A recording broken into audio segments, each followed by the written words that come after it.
Good morning. ഈ പുതിയ പ്രഭാതത്തിനായി ദൈവത്തെ സ്തുതിക്കുന്നു. ഈ രാവിലെ സമയം മത്തായി എഴുതിയ സുവിശേഷം 25-ാം അധ്യായം അതിൻ്റെ 1 മുതൽ 11 വരെയുള്ള വാക്യങ്ങൾ വായിക്കുമ്പോൾ വളരെ പ്രസിദ്ധമായ ഒരു നറേഷനാണ് അവിടെ കൊടുത്തിരിക്കുന്നത്. കർത്താവിനെ എതിരേൽക്കുവാൻ 10 കന്യകമാർ പുറപ്പെട്ടു. 5 പേർ ബുദ്ധിയുള്ളവരും ബുദ്ധിയില്ലാത്തവരുമായിരുന്നു. ബുദ്ധിയില്ലാത്തവർ തള്ളപ്പെടുകയും ബുദ്ധിയുള്ളവർ കർത്താവിനോടുകൂടെ ആ മണിയറയിലേക്ക് പ്രവേശിക്കുകയും ചെയ്യുന്നതായ ഒരു വർണ്ണനയാണ് അവിടെ പറഞ്ഞിരിക്കുന്നത്. ഇവിടെ നമ്മൾ കാണുമ്പോൾ അതിൻ്റെ 8-ാം വാക്യത്തിൽ 8ഉം 9ഉം വാക്യങ്ങൾ വായിക്കുമ്പോൾ, എന്നാൽ ബുദ്ധിയില്ലാത്തവർ ബുദ്ധിയുള്ളവരോട്, ഞങ്ങളുടെ വിളക്ക് കെട്ടുപോകുന്നതുകൊണ്ട് നിങ്ങളുടെ എണ്ണയിൽ കുറെ ഞങ്ങൾക്കും തരുവീനെന്ന് പറഞ്ഞു. ബുദ്ധിയുള്ളവർ, ഞങ്ങൾക്കും നിങ്ങൾക്കും പോരാ എന്ന് വരാതിരിക്കാൻ നിങ്ങൾ വിൽക്കുന്നവരുടെ അടുക്കൽ പോയി വാങ്ങിക്കൊള്ളുവീൻ എന്ന് ഉത്തരം പറഞ്ഞു. ഈ ബുദ്ധിയുള്ള മനുഷ്യരുടെ മറുപടിയും വളരെ വിവേകത്തോടെയും കൃപയോടെയുമായിരുന്നുവെന്ന് ഇതിലൂടെ നമുക്ക് ദർശിക്കുവാൻ കഴിയും. അവർ വേറെ ഒരു വാക്കും പറയാതെ കൃത്യമായി അതിനുള്ള മറുപടി കൊടുക്കും. അതോടൊപ്പം തന്നെ പിന്നീട് നമ്മളൊരു ദർശിക്കുന്ന ഒരു കാര്യം 10ഉം 11ഉം വാക്യങ്ങൾ വായിക്കുമ്പോൾ, അവർ വാങ്ങുവാൻ പോയപ്പോൾ മണവാളൻ വന്നു, ഒരുങ്ങിയിരുന്നവർ അവനോടുകൂടെ കല്യാണ സദ്യയ്ക്ക് ചെന്നു, വാതിൽ അടയ്ക്കുകയും ചെയ്തു. അതിൻ്റെ ശേഷം മറ്റേ കന്യകമാരും വന്നു, കർത്താവേ കർത്താവേ, ഞങ്ങൾക്ക് തുറക്കണമേ എന്ന് പറഞ്ഞു. അതിനവൻ, ഞാൻ നിങ്ങളെ അറിയുന്നില്ല എന്ന് സത്യമായിട്ട് നിങ്ങളോട് പറയുന്നു എന്ന് പറഞ്ഞു. ആ വാതിൽ തുറന്നിരിക്കുകയായിരുന്നു. ഉണർന്നിരുന്നവരും വിളക്ക് തെളിച്ചവരുമായ കന്യകമാർ കർത്താവിനോടുകൂടെ സദ്യയ്ക്ക് ആ മുറിക്കുള്ളിലേക്ക്, ആ മണിയറയ്ക്കുള്ളിലേക്ക് പ്രവേശിച്ചു. അത് കഴിയുമ്പോൾ ആ വാതിലടയും. പിന്നീട് വന്ന് അവർ എണ്ണയൊക്കെ ആയിട്ട് വന്നു എങ്കിലും അവരും കാത്തിരുന്നവരാണ്. അവർ നോക്കിയിരുന്ന് ആ സന്ദർഭത്തിൽ അവർ വീണ്ടും പോയി ചെന്ന് ആ വിളക്കിൽ എണ്ണ നിറച്ചും കൊണ്ട് തന്നെ അവർ ബന്ധപ്പെട്ട് വരികയാണ്.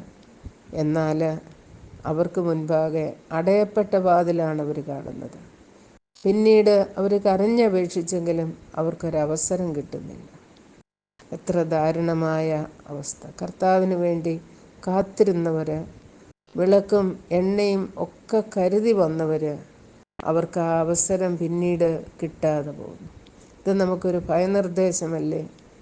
കൃപയുടെ വാതിൽ അടയുന്നതിന് മുൻപ് ആ കർത്താവ് ഒരുക്കിയിരിക്കുന്ന രക്ഷയിലേക്ക്, നിത്യസന്തോഷത്തിലേക്ക് പ്രവേശിക്കുവാൻ അവൻ ആവോളം അവസരങ്ങൾ തരുന്നു.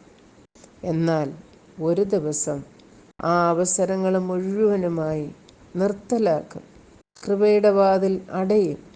പിന്നീട് എന്ത് ചെയ്താലും, എണ്ണയുമായി വിളക്കുമായി കത്തിച്ചുകൊണ്ട് തന്നെ വന്നാലും ആ കൃപയുടെ വാതിൽ പിന്നെ തുറക്കത്തില്ല. ഇത്ര ഭയങ്കരമായൊരു നിർദ്ദേശമാണ് നമുക്കിതിൽ നിന്ന് ലഭിക്കുന്നത്. കർത്താവ് പറയുന്നത്, ഞാൻ നിങ്ങളെ അറിയുന്നില്ല എന്ന് ഞാൻ സത്യമായിട്ട് നിങ്ങളോട് പറഞ്ഞു. ആണയിട്ട് തന്നെ കർത്താവ് പറയുകയാണ്. ഇത്ര ദാരുണകരമായ ഒരവസ്ഥ. ഇത് നമുക്കൊരു ഭയനിർദ്ദേശമായി തന്നെ നിലകൊള്ളട്ടെ. കൃപയുടെ വാതിൽ സൗജന്യമായി ഇന്ന് നമുക്ക് മുൻപാകെ വിശാലമായി തുറന്നിരിക്കുകയാണ്. അതിലൂടെ പ്രവേശിക്കുവാൻ, കർത്താവിലുള്ള സന്തോഷം ആവോളം അനുഭവിപ്പാൻ കർത്താവ് നമ്മെ ഓരോരുത്തരെയും വിളിച്ചിരിക്കുകയാണ്. ഇപ്പോഴാകുന്നു സുപ്രസാദ കാലം, ഇതാകുന്നു രക്ഷാ ദിവസം. ഇതിലൂടെ കടന്നു വരും. കർത്താവ് പറഞ്ഞല്ലോ, അല്ലയോ ദാഹിക്കുന്ന ഏവരുമേ, വെള്ളമില്ലാത്ത ഏവരുമേ, വിലയും ദ്രവ്യവും കൂടാതെ നിങ്ങൾ വന്ന് ഭക്ഷിപ്പീൻ, പുഷ്ടഭോജനം കഴിച്ച് മോദിച്ചു കൊള്ളുവീൻ. തുറന്നു വച്ചിരിക്കുകയാണ് കർത്താവ് ഈ രക്ഷ, സൗജന്യമായി നൽകുന്ന രക്ഷ. എന്നാൽ കാലത്തേക്കുമെങ്കിൽ കർത്താവിൻ്റെ സമയത്ത് ആ കൃപയുടെ വാതിൽ അടയും. പിന്നീട് ആർക്കും അതിൽ പ്രവേശിക്കുവാൻ കഴിയാതെ വണ്ണം കർത്താവ് അതിനെ, കാരണം ദാവീദിൻ്റെ താക്കോലുള്ളവൻ, അവൻ അടച്ചാൽ ആർക്കും തുറക്കുവാൻ കഴിയുകയില്ല, അവൻ തുറന്നാൽ ആർക്കും അടയ്ക്കുവാനും കഴിയില്ല. ഇതിൻ്റെ ഒരു നിഴലെന്ന വണ്ണം ഉൽപ്പത്തി പുസ്തകത്തിൽ നാം കാണുന്നുണ്ട്. നോഹയുടെ കാലത്തെ പ്രളയത്തിൽ കർത്താവ് പെട്ടകത്തിൻ്റെ വാതിൽ അടച്ചതിന് ശേഷം പിന്നീട് ആർക്കും അതിൽ പ്രവേശിക്കുവാൻ കഴിഞ്ഞില്ല. അനേകർ വന്ന വാതിലിൽ മുട്ടി വിളിച്ചു, ഞങ്ങളെയും കൂടെ ഈ ന്യായവിധിയിൽ നിന്ന് രക്ഷപ്പെടുത്തണമേ എന്ന് കരഞ്ഞു വിളിച്ചുവെങ്കിലും ആർക്കും രക്ഷപ്പെടുവാൻ കഴിഞ്ഞില്ല. ഇന്ന് ഈ ശബ്ദം, കർത്താവിൻ്റെ വചനത്തിൻ്റെ ശബ്ദം കേട്ട് അവൻ്റെ ആജ്ഞ അനുസരിക്കുന്ന വീരരായി തീരുവാൻ നമുക്ക് ഓരോരുത്തർക്കും ദൈവത്തിൻ്റെ പരിശുദ്ധാത്മാവ് ഇടയാക്കട്ടെ. God bless.